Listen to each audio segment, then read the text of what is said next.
I am very happy to see so many classmates again today.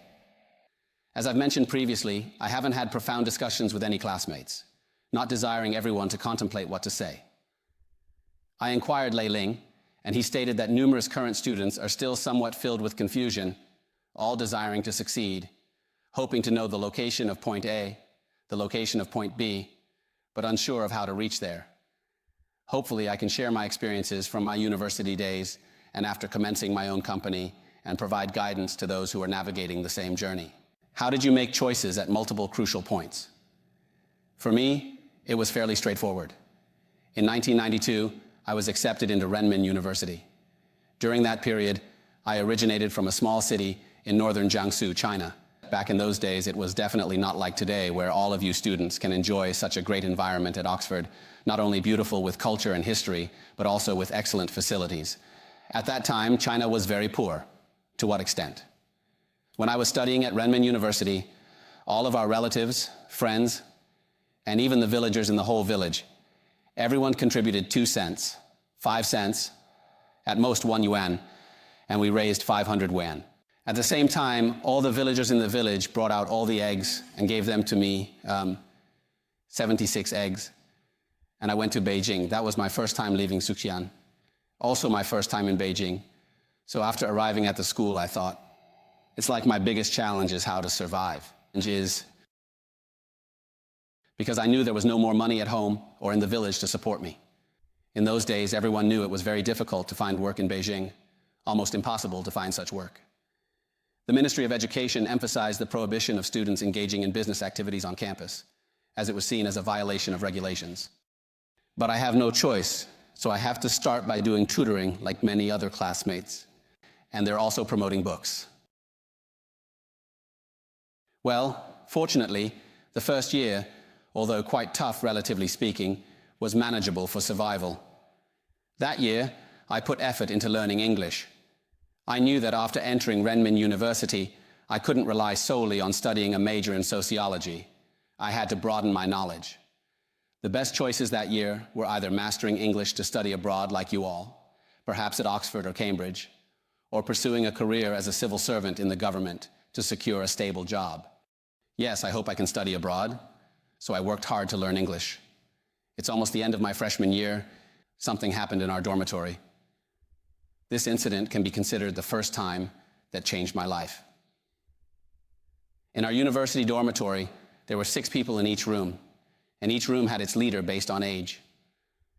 The oldest in our dormitory, who was about to graduate, came back to smoke and sat on the bed. We didn't know what was happening.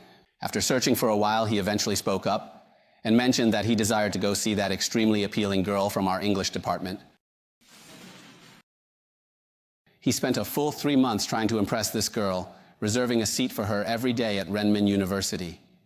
Seats were scarce at night, so everyone had to place a book under the desk in the morning to claim their spot. In the evening, during self-study sessions, he would help her with her meals and many other things. After 3 months, the girl finally agreed to take a walk around the campus with him. After only about 15 minutes, he returned to the dormitory and started feeling depressed. Why? He said, "I'm from the English department. It's really hard to find a job if you graduate from the English department. You're from the sociology department, which is basically the worst among the 26 majors at Renmin University." He said, "It's usually tough for you to find a job when I want to marry you."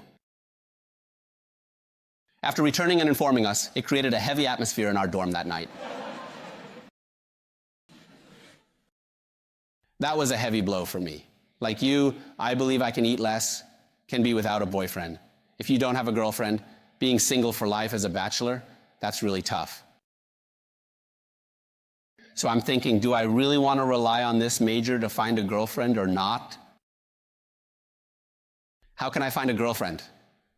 After thinking for a while, in that era, the summer of 1993, I decided to study computer science. Because in 1993, Renmin University didn't have any computers at all. Back then, computers in China were considered very high-tech. You had to set up a computer room, maintain constant temperature and humidity, and even lay down carpets. I bought many books, self-learned programming, Installing computers revealed earning potential.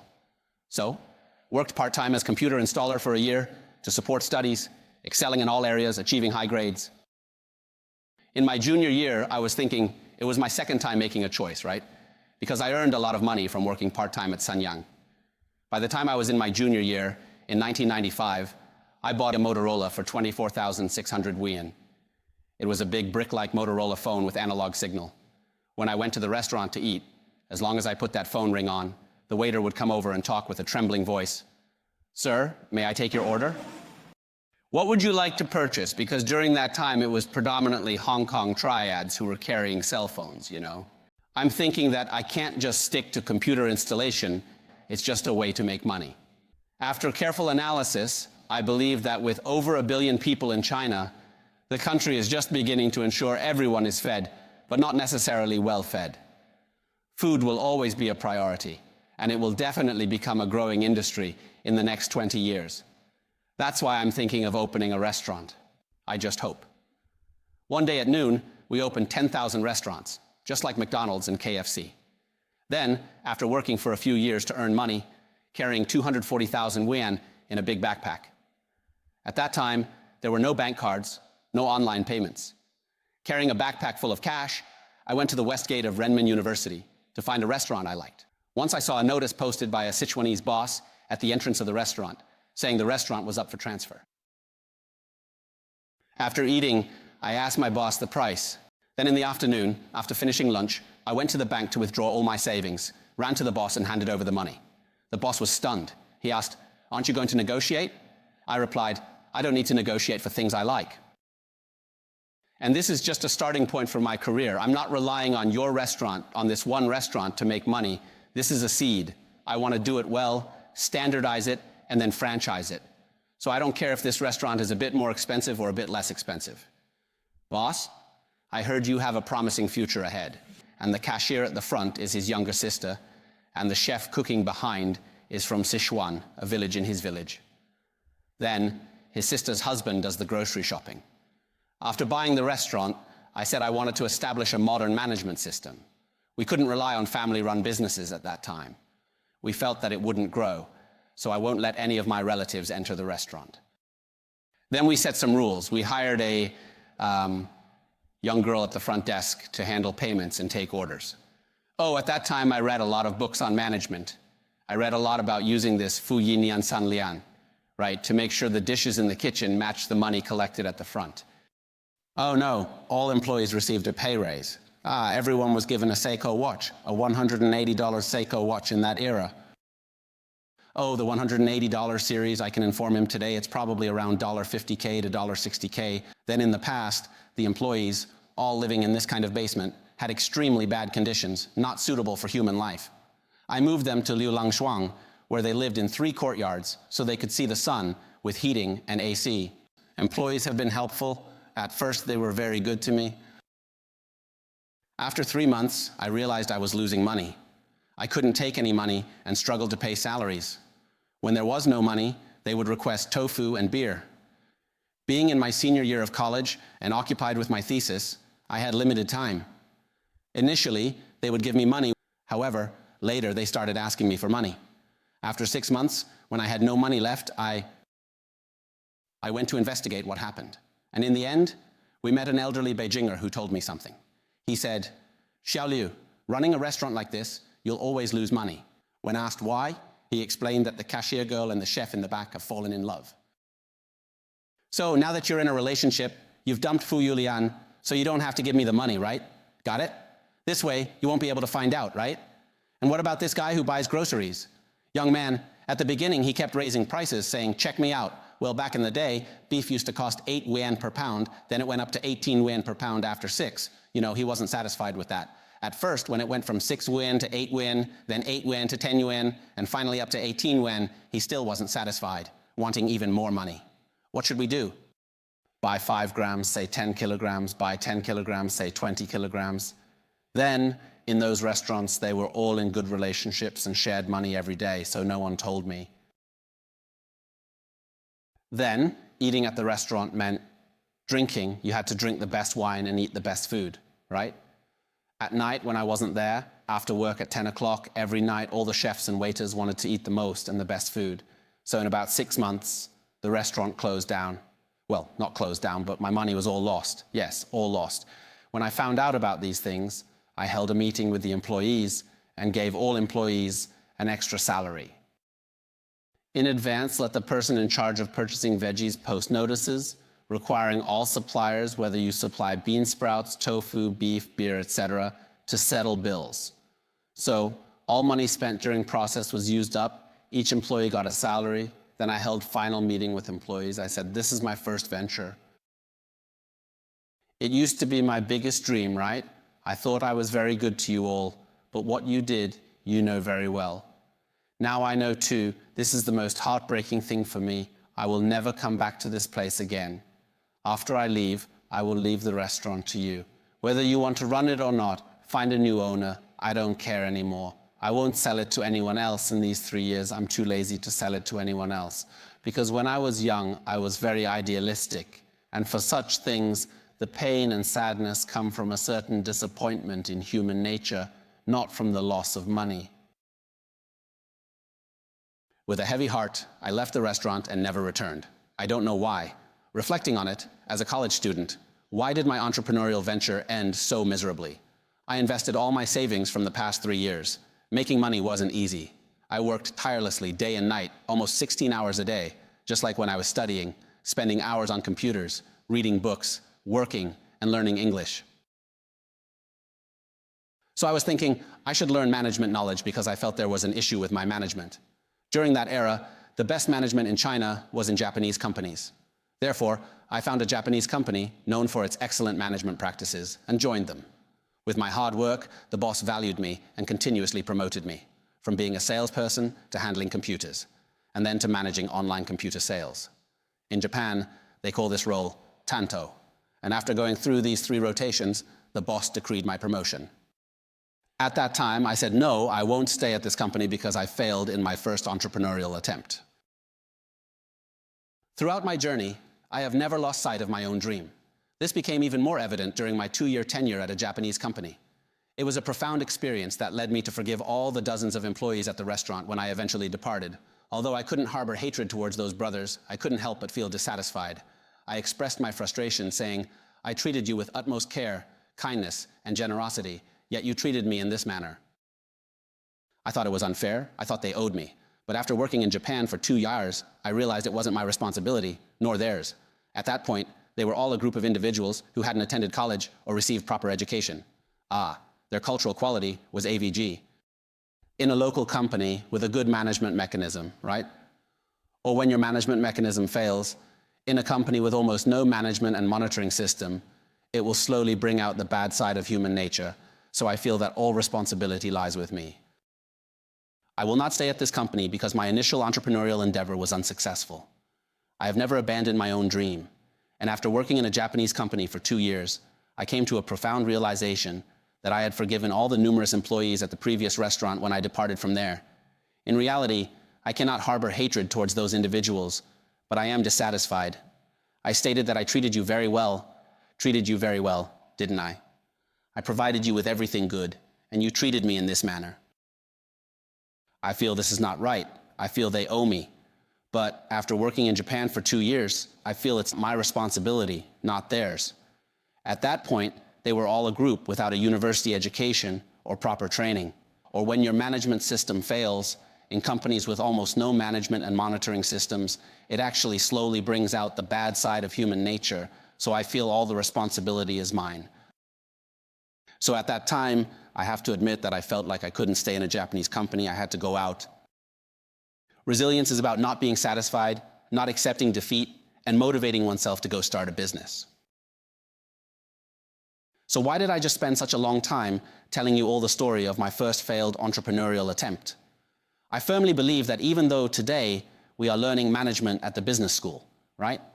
But no matter how good the business management we learn worldwide, when it comes to actually managing a team, running a company, there will still be significant differences and distinctions.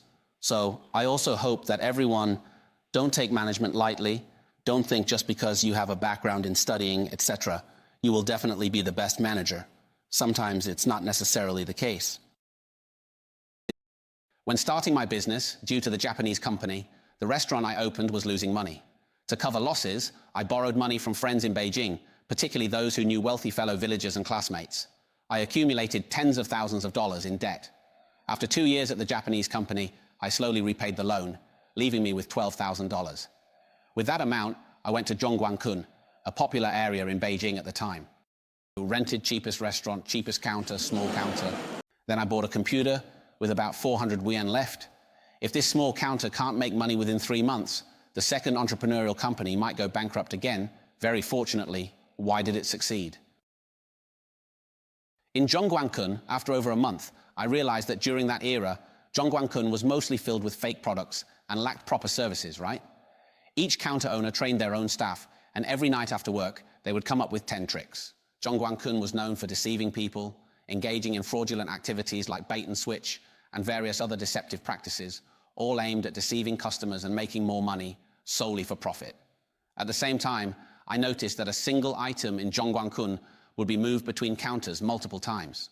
I thought to myself, these people are just moving things around without creating anything, without generating any value for society. It only brings losses, is a meaningless waste, a type of business behavior. So I said I must do everything differently from others. So when I opened the first store at the counter in Zhongguancun in 1998, it was the first one, with clearly marked prices, and all the goods sold at the counter were genuine products. Prices marked, no need to bargain, receipt given whether wanted or not. Need a receipt? Price remains the same. Let us know your preference, please. No counterfeit or smuggled goods, no price negotiation, fair prices for bargainers. When I set prices, they're already low, ensuring a basic profit. No fake or smuggled items. Prices we offer are fair, basic profit ensured when I set prices. Thirdly, when everyone came for service, back in those days in China, computers were still rare. There was a trend where many businesses in the county were setting up bridal studios. The bosses started buying computers in Zhongguancun. What for? They wanted to convert the old bulky videotapes into VCDs because VCDs were a big deal in China in 1998. I remember one time I was teaching one of these bosses. I told him that the mouse is right on the table, don't pick it up, and I probably spent about 4 hours. And then the first time the CD-ROM popped out, right? He even placed his black water cup on it, showing off how advanced the computer was. Even the sleepy cup was automatically placed.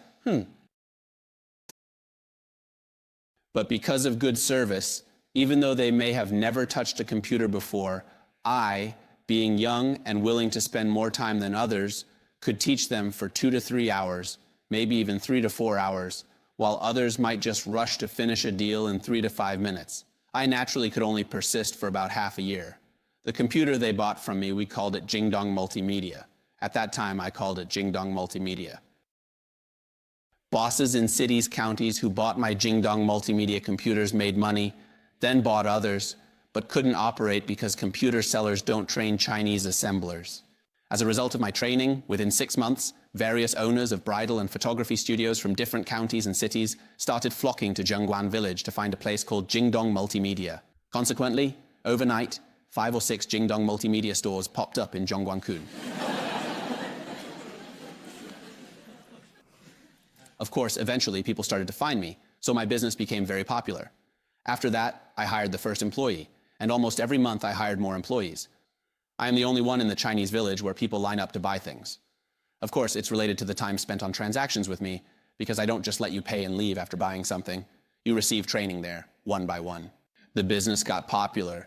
Later, I rented this storefront, not just 1, but 2, 3, 4.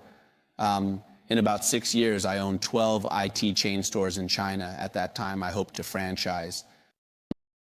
I also see the success of Gomei and Suning. They have been very successful in operating home appliance chains. I believe no one is doing IT chains, so this should also be a successful outcome. In 03, a branch opened. After SARS, because I didn't want my employees to get infected, I went to the People's University Westgate supermarket on April 19th and bought 4 Golden Chef ham sausages, instant noodles, and mineral water. I sent orders to all employees. No employee was allowed to work in the stores. During that era, almost all bosses in Zhongguancun forced their employees because it was the most difficult time during SARS.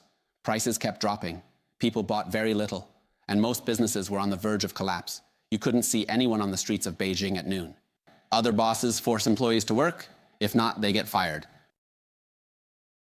To keep your job, no matter how dangerous, persist in going to work because you can still sell things while working. But I, on the other hand, closed all 12 gate chains, required everyone to stay at home, not allowing them to come out. We have 6 or 7 anxious employees in their offices, because I've always lived in the office, been there 20 years, still there today. In the office, I chatted with 6 or 7 managers about our anxiety over cooking 3 meals a day. We wondered what to do as the company said it could last 6 months, in 03, if the SARS situation didn't improve. At that time, JD.com would face bankruptcy for the second time, just like the first time when the 3 of you couldn't make money and lost 400 yuan, because 400 yuan was only enough for the 3 of you to eat, basic living expenses. Fortunately, with 3 Kingdoms, they started making money, so they survived the first bankruptcy. During the SARS outbreak in 2003, if SARS couldn't be contained within the 6 countries, our company would have gone bankrupt.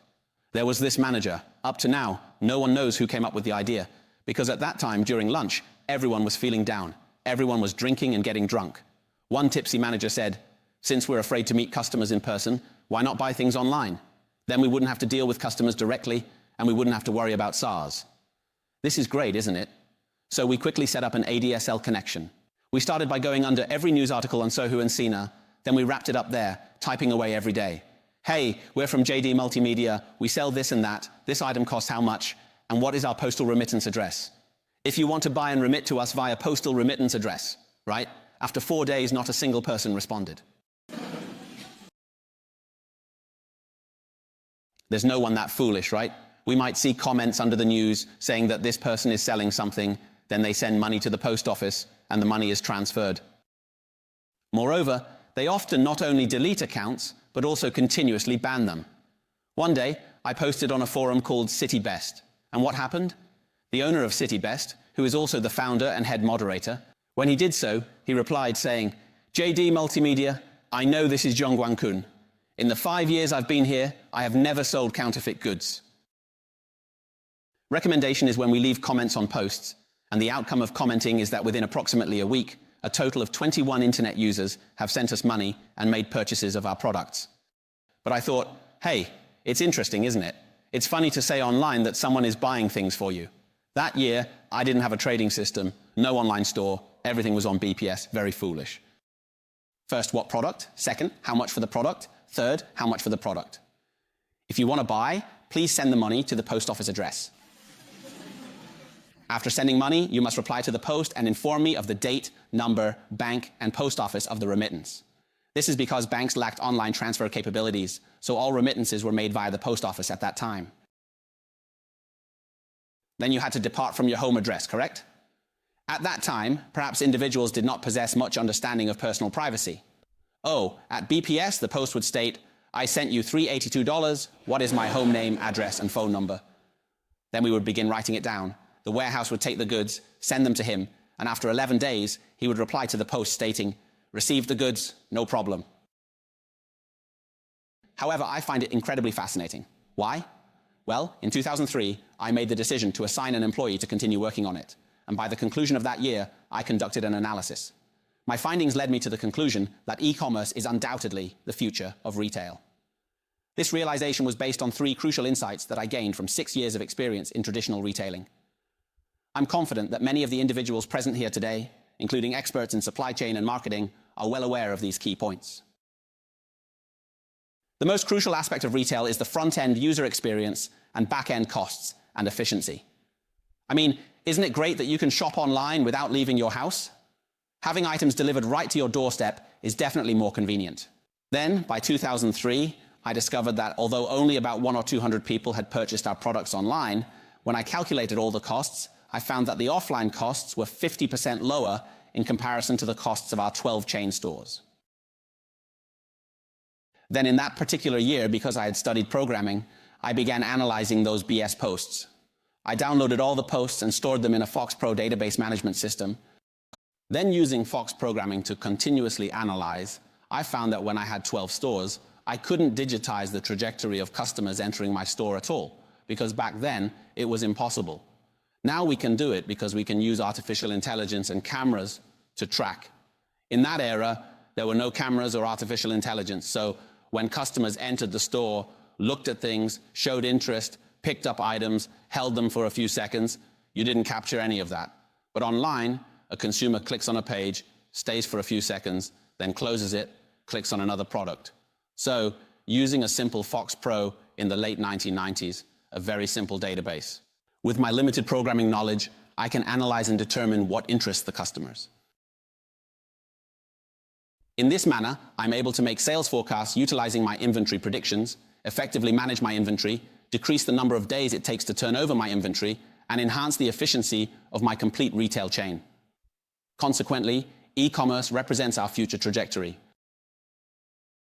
Doing e-commerce, so in 2004, officially I just downloaded this small free e-commerce program online, tinkered with it myself. Of course, back then there was no crown and no understanding, right? On the third day after going live, our server was hacked. Later on, someone realized that back then we didn't apply any security patches, didn't apply any updates, you know. By 2003, the Windows version had already released SP3, and we hadn't even installed SP1, so there were countless vulnerabilities. Later I said, this won't do, security is the most important. So in that era, the first employee in my company to earn more than me was a network administrator we hired to ensure the security of our users' data and information. So until 2004, 90% of net profit from offline, and 12 online stores were 10% of net profit and 5% of sales. However, in 2004, the entire e-commerce business changed. That was my first venture, a major decision, started at the end of the year. Employees said 38 police officers were called in, and everyone argued all day long. Originally I wanted to persuade everyone that we can only choose one thing, because our company is too small, our resources are limited, our human, financial, and material resources are all limited. We cannot do well both online and offline. If we do both things at the same time, it's possible that neither will be done well in the end. We decided to focus on one thing, set ourselves a proposition, but most colleagues said they wanted to do offline because offline is profitable, right? What can we achieve after continuous development, etc.? So, in the company, I use this approach. So the authoritarian way is to shut down summer completely, right? That was the first time my team was in turmoil. Almost all the brothers joined me without an inspiring 6 years. Not a single motivated employee followed me. Some have been with me for 6 years, but at that time, our team experienced turmoil. Several weeks later, why did 10 or more people leave? They felt hopeless, thought the boss had gone crazy, right? What about the offline groups? Why not do something so good and instead focus on online? Right? Because everyone doesn't understand, people have an instinctive fear of this position, filled with fear. But when we persisted, it later proved that everyone knew JD.com development was very good. By 2007, after I had been in e-commerce, I faced a second major decision. At that time, I decided to expand the categories. Before 2007, our first round of investors, called Financial Capital, had invested 18 million USD in us. Prior to that time period, we only handled electronic products exclusively. I explicitly said I wanted to start selling various home merchandise items, such as appliances, food, bedding items, and even furniture pieces. I wanted us to transform from a vertical e-commerce platform that only sold IT and digital products into an all-encompassing, full-category platform. Our investors were strongly opposed. They said, "Richard, look at Newegg, a company in the United States." At that particular point in time, Newegg was making around 20 million USD annually. It achieved sales of 1.8 billion USD. If you can become the Newegg of China, be happy. You could reach a market value of 1 billion USD. 1 billion. Because he invested 18 million in me, holding 40% of the shares, 1 billion would be a significant return. I said if we only focus on a vertical category, we will always be a small company. I don't want to stop. I didn't want to settle, so I insisted on expanding into a big brand. I said I would build a company with a market value of 10 billion USD. Of course, our investors didn't believe it. They said, if you aim for 10 billion, you might not even reach 1 billion. Later, I told them I would try, and if the numbers weren't good, I could stop any time. I respected their opinion because they were my shareholders. In the end, the expansion numbers were very good, and gradually, the investors were convinced. So we expanded our categories. The breadth of this category actually emphasizes whether JD.com is a vertical IT and digital company, a small vertical e-commerce company, or a super large platform. This decision determines two completely different directions for the company. In 2007, we decided that we must become a comprehensive, super large platform. Everyone later knew our initial investor made a lot of money from the return on his investment. In multiples or value, the returns were very good. Later, in 2007, we decided to build our own logistics system. I saw that 72% of the complaints that year were related to logistics. Then, service from STO, YTO, ZTO, Yunda, and SF was also poor. Also, since JD.com sold electronics, the packages from JD.com contained phones, digital devices, laptops, etc., so couriers would steal JD.com packages. No one definitely steals goods from Taobao.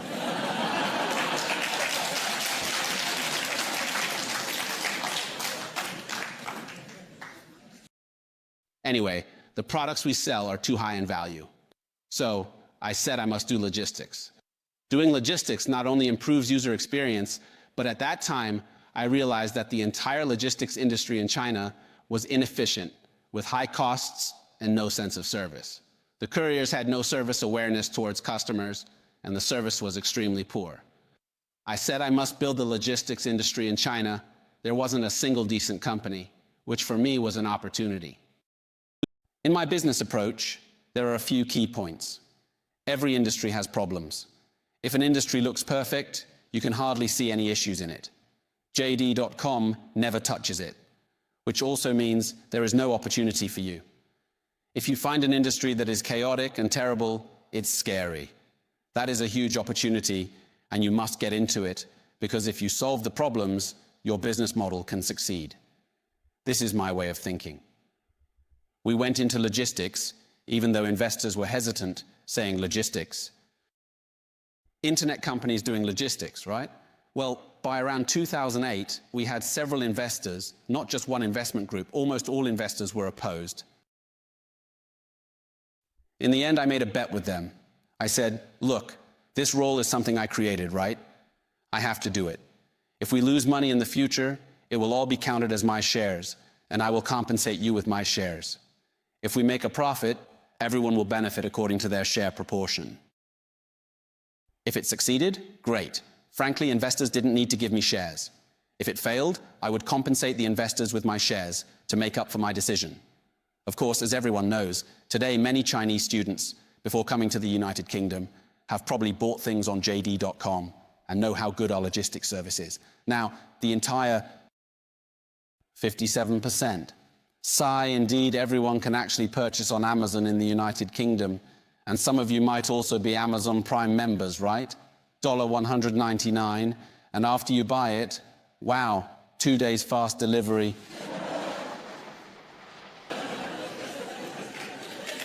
JD.com in China. Today, 90% of our packages are delivered within 22 hours after ordering, including to Xinjiang and Tibet. We can deliver to 450,000 villages nationwide within 24 hours.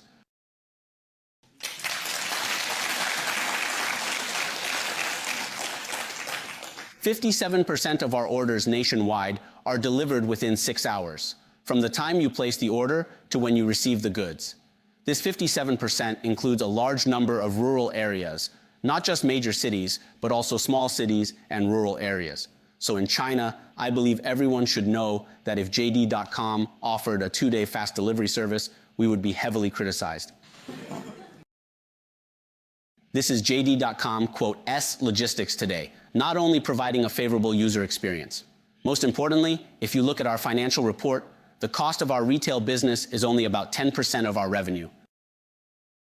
This has created the lowest cost in the global inflow industry, with only the business model of Costco in the United States being able to compare to JD.com retail business model in terms of cost. Today, JD.com manages over 515 large logistics centers in mainland China with more than 3.34 million SQL units in stock. As of yesterday, our inventory turnover period is about 34 days. Set a record in the retail industry. If you studied supply chain, you should know that traditional retail chain stores, with about 150,000 employees, have an average inventory turnover period of 30 to 50 days. Chain retailers in China are worse, taking 60, 70 days.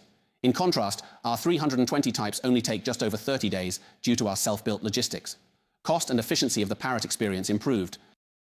Last year, we made JD Logistics independent because if it remained part of the group, it would only focus on internal business and serving JD.com "S e-commerce operations. We hope that JD Logistics will become a global supply chain infrastructure for our country in the future, serving not just our own competitive needs, but the entire society. So last year, we made it independent and secured financing. At that time, we made a decision that today has brought returns to our shareholders. Since I was given just 30 minutes to speak today, I want to wrap up quickly and summarize for everyone a bit. I will never know exactly how to truly succeed, and I can never teach you exactly how to succeed. But I can tell you this, if you truly want to succeed, don't be afraid, don't be confused. You just need to absolutely stay true to yourself every single day, always. Keep on moving forward, keep rising, never stop, and always keep moving, and your dreams will eventually come true. Thank you, everyone.